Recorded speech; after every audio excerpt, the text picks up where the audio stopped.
how did you, heartfulness has of course been a part of your life. How did that story start? So how did I start meditating? Yeah.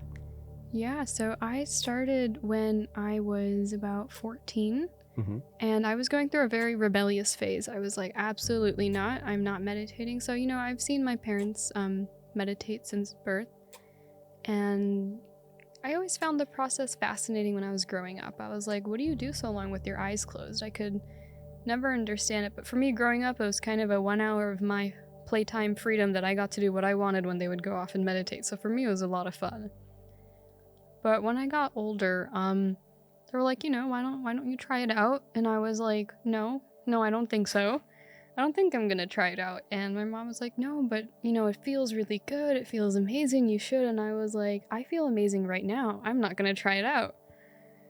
And so the global guide, so Kamlesh Patel, he was organizing, or rather hosting, a seminar in New Jersey about meditation and all, and I happened to be there, and he told me, actually, so we were just kind of conversing. He was kind of conversing with 20 people in the room, very kind of intimate conversation, so it was really nice to be there. And I figured he was going to give a meditation session quite soon, so I was like, okay, when he does that, I'll just, kind of discreetly walk out at the back, because it's kind of rude because I was sitting at the front. And I guess he told someone, or I missed this exchange, that, he's going to give a sitting, so my mom and a couple of people who were sitting outside just chatting came into the room and were like, about to sit down for a meditation session, and she sees me and she's like, what are you doing here? And I'm like, what do you mean, what am I doing here? And I was like, am I not supposed to be here now? So I think he caught that kind of exchange, and he was like, what's going on? And she was like, oh, but she's only, she's young, I don't think she wants to do it.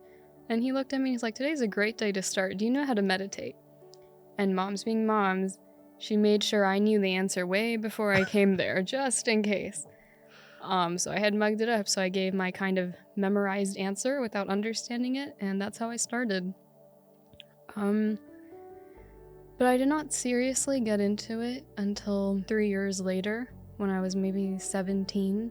For a while, school was my priority, so I was in about 10th then, so I wasn't really focused on meditating, which I see kids these days, and I think it's absolutely fantastic that they're like so into it. But I didn't practice at all. I was not regular. I would go to a weekly meditation group sitting, and that's about it. And then when I was 17, I thought, why not? I don't know how this happened, but I saw some people my age actually meditating. Maybe not my age, maybe a couple of years older, 3-4 years older, but still in my age range. And I was like, maybe, I should give this a shot again.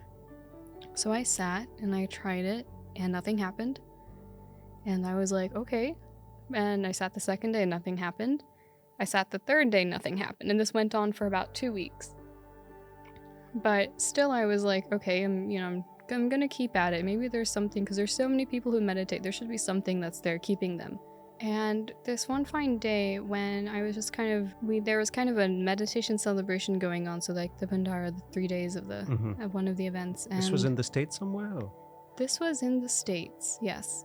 Kind of, I think, replaying. No, you're right. My memory serves me wrong. It was 2020. Then it was here. It was here in Kanha. Yeah, so I came here. I was in college that time. And that was the big inauguration of the meditation hall. It was huge. And at that time, flashback. I realized we're jumping all over. So when I was 17, I started doing it again. I didn't find the meditation part interesting because, again, nothing was working for me. So I was just, there was a cleaning aspect of it. And I was like, well, that's working for me, so I'm going to stick to that. And so I held on to at least one thing. And during the 2020 inauguration of Kanha Shanti Vanam, I saw everyone from the US coming here. And I was like, what am I still doing there? I should come too. So 3 days before the celebrations were about to happen, I booked the ticket. And I came here, and again, I felt nothing. Absolutely nothing, but I met so many people here, so many youth who were meditating, and people of all different ages who had come from all over the world, literally all over, from like South America to China to Europe to Russia and different places of India. So it was a really eye-opening experience to me to see so many people meditating here and coming here. And I had a fantastic 1 week here, and when I went back for the first time when someone, was giving me a meditation session, that's when I felt for the first time what they call transmission in this sort of meditation style. And I was like, oh my God, this is what everyone's been talking about. And I was so excited. I was like, wow, I know what meditation is finally. Because it took about 4 years for me to understand what it's about. I got the cleaning aspect. I loved that. I was like, this, after meditation, I'm sleepy. What is this? And for the first time, I was like, wow, this is something else. So that's how I got on that track. A lot of people who meditate do feel stuff in the first sitting, and to be honest, I felt nothing in the first sitting. I felt nothing for the first 4 months. I think, even longer maybe. And one feels kind of is someone missing something, because a lot of people talk about, oh, when I got my first sitting, I was just blown away. I felt it immediately. This is what I had been waiting for. And you feel kind of, maybe I'm missing something. I didn't get it. That kind of puts kind of peer pressure, a weird kind of peer pressure on you, that, dude, you're supposed to feel something. Yeah. It's like, what am I doing wrong? You said you didn't feel something for the first that thing, but you still persevered. What kept you going?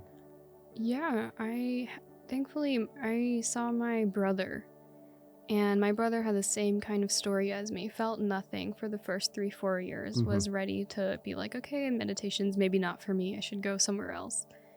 And I think he had a shift, and he was like, all of a sudden he was like, wow, I feel something. So seeing him after 3-4 years, and then being like, there is something, I was like, okay, there must be something. And I did have like a good social support circle in like kind of this meditation family that I had in the US, so that kept me going as well. I had a lot of friends who were there who were extremely supportive, and not only meditative ways, but also just in kind of just having friends and going out, having fun. So that way a social support system was there, so it kept me kind of in the loop of, okay, what's everyone doing, how are they meditating, what's the new kind of tips on like meditation. And that kept me going for a year or two. And also, I would come to Kanha every summer, just for 3 days actually, but coming here, I was like, this, it's a really nice place. Even though it was super hot then, only mud, no trees, it still felt very peaceful. So I was like, okay, there must be something. And I never fully left it, but I was not regular. I will freely, openly admit to that. I was not regular in any sense. But I did feel something in the cleaning. So I was like, that cleaning kept me going. I was like, the cleaning I'm feeling, so I don't need to stop that. The meditation I would do very rarely.